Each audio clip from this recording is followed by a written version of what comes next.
The second thing that we'll talk about today that really got a lot of traction last week is this leaked Google no moat memo. So if you haven't heard about this, we will put the link in the show notes. I would suggest going to read it yourself. But there's a leaked memo from a senior software engineer at Google. It says we have no moat and neither does OpenAI. So moat being like a defensible position in the market, in the industry, for a simplified way of saying it. Um, but the leak memo reveals that the company is concerned about losing the AI competition to open source technology. So on this show, we've talked previously about you have open models and you have kind of the closed models. The open models are put out into the world for people to build on and experiment with, and tend to have more or fewer restrictions to be able to use them. Where the closed models are the ones that live within OpenAI and Cohere and Anthropic and to a degree Google, where they don't share everything about them and how they work. So it's much harder to customize them and train them. So the memo states that while Google and OpenAI have been focused on each other, so again, keep in mind, this is coming from a single point of view of a senior engineer at Google. So while Google and OpenAI have been focused on each other, open source projects have been solving major AI problems faster and more efficiently. The memo's author says that Google's large AI models are no longer seen as an advantage, with open source models being faster, more customizable, and more private. The memo suggests that Google should consider joining the open source movement and owning the platform, similar to how they dominate with Chrome and Android. The memo also comes amidst reports of rapid shifts within Google as the company pivots to compete with AI developments from OpenAI, Microsoft, and others. One shift that we have talked about previously is in December when Google declared a code red to refocus on AI within the organization.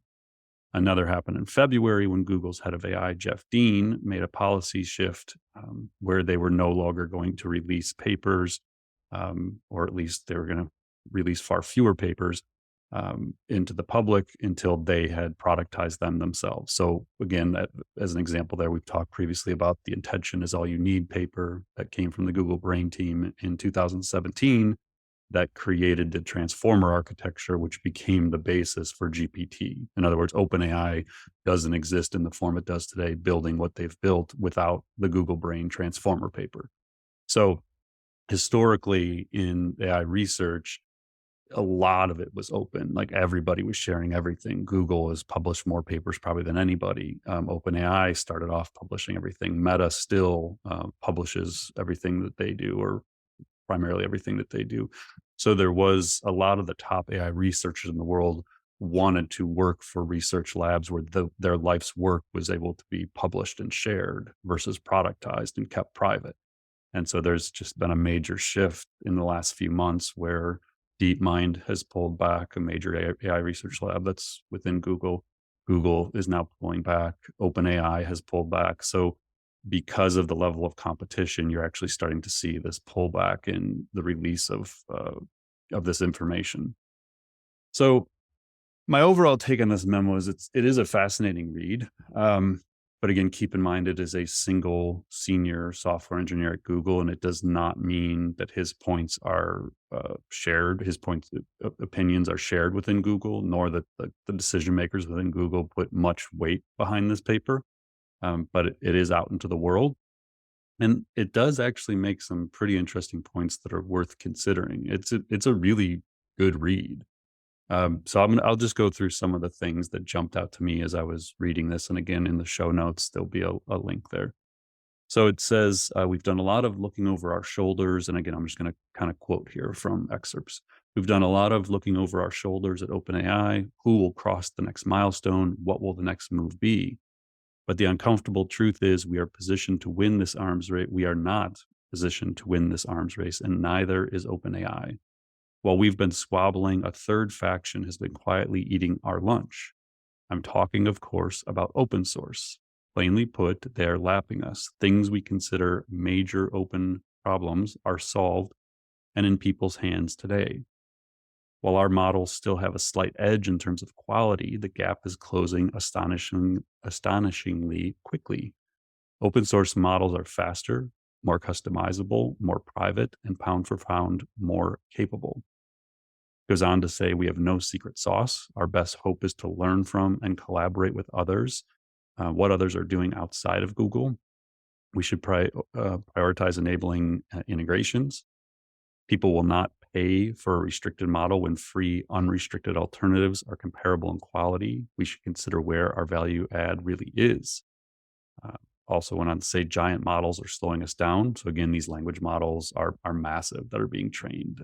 Take a lot of compute, a lot of money, a lot of time, and then they're trained and then they're kind of fixed on that training data. What he's making the argument here for is in some cases, like smaller open source models are going to have way greater value in the market. And these big models just aren't going to have the value that they thought they were, that we assumed they were going to have and to kind of dominate the industry. We should make, he goes on to say we should make small variants more than an afterthought now that we know what is possible with these smaller models. At the beginning of March, so this is gets into like the real gist and kind of the impetus behind this memo, it seems. He says, at the beginning of March, the open source community got their hands on their first really capable foundation model as Meta's Llama was leaked to the public. It had no instruction or conversation tuning and no reinforcement learning with human feedback, which is the ongoing training of the model by humans, telling it, what it's doing is good or bad, kind of a simple way of thinking about it. Nonetheless, the community immediately understood the significance of what they had been given. So now to backtrack slightly here, we've talked about the Llama moment previously on this show. So on February 24th of 2023, Meta released Llama. From the blog post where they announced this, I'll just read a couple of pieces from this to give you the context. It says, even with all the recent advancements in these large language models, full research access to them remains limited because of the resources that are required to train and run these big models. This restricted access has limited researchers' ability to understand how and why these models work, hindering progress on efforts to improve their robustness and mitigate known issues such as bias, toxicity, and the potential for generating misinformation. So basically, Meta decided to put Llama out to the research community in a kind of a controlled release where you had to apply to get access to it. And they said they did this to maintain integrity and prevent misuse. They're releasing the model under a non-commercial license focused on research use cases. So the whole premise was that this thing was going to be put out to the research community to give them access to understand how these models work and to work on making sure they were used responsibly. The problem came in that within a week, the full Llama model was leaked. So everything and anybody could use it, not just the research community. So that started changing things, what was called kind of this Llama moment, or this like a Cambrian explosion of low budget models fine-tuned on an expensive base model. Dr. Jim Fan from NVIDIA, who we've quoted before, tweeted that out. So basically what happened is a lot of people, developers that didn't have access to these models, at least at this level, got access to the Llama model through a week after it came out.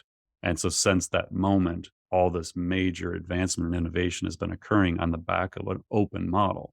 And so that's what this Google researcher is basically saying is all of our concerns are for nothing now because these models are already out in the wild. So we keep holding back on the release of our powerful models.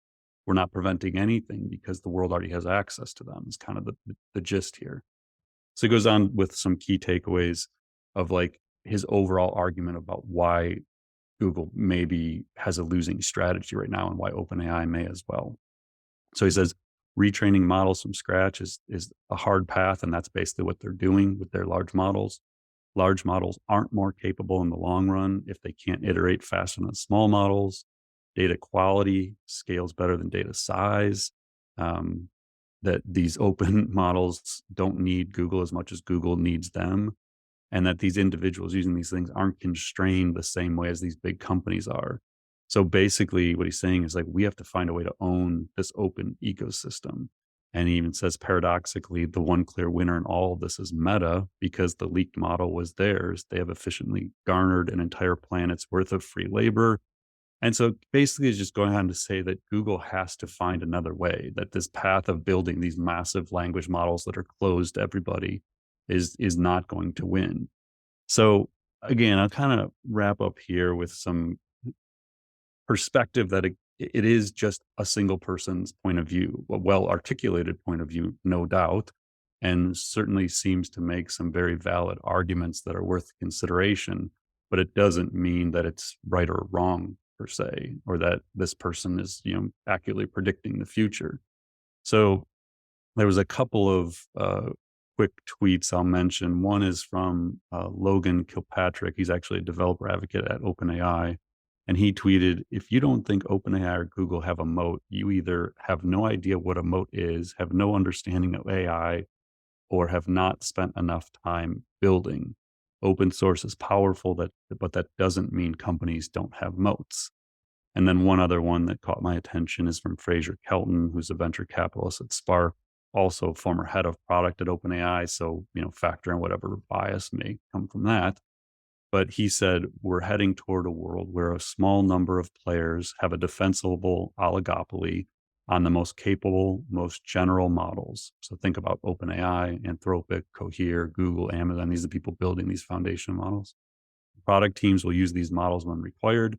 Adjacent to this will be a vibrant, open ecosystem of smaller models, tailored and customized to specific product needs. So basically, what they're saying is we're going to have both. Open source is going to be critical. It's going to be a key part of where this all goes. So if you're thinking about this as a marketer, as a business leader, as an entrepreneur, and you're thinking about what do large language models mean in your organization, you're going to look at open source options and you're going to go look at the closed options.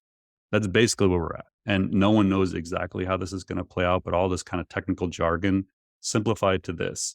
I think of large language models as the CRM of the future corporation. So, as critical as CRMs are to your business today, assume large language models or LLMs will have a similar level of importance moving forward.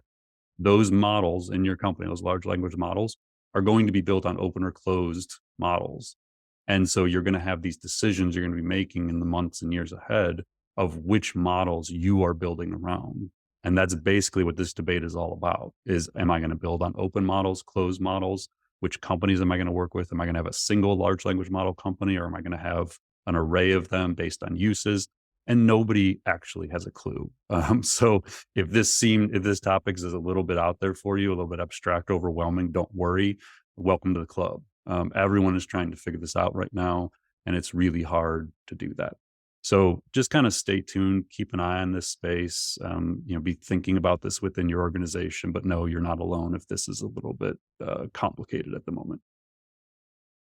All right. Speaking of a little complicated at the moment,